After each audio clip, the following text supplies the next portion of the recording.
Good morning. ওয়ার্ল্ডের সমস্ত মার্কেটই একটু নেগেটিভ দেখাচ্ছে।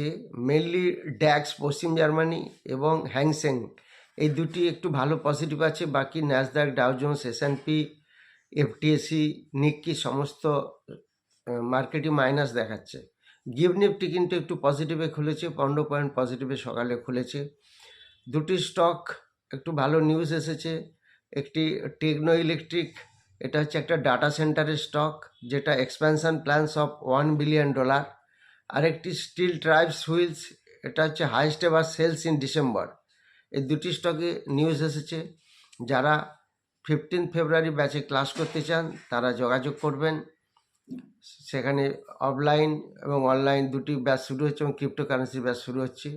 আজকে মার্কেট নর্মালি আপ ডাউন চলবে, একটা মিক্সড ট্রেন্ড, ভোলেটাইল থাকবে।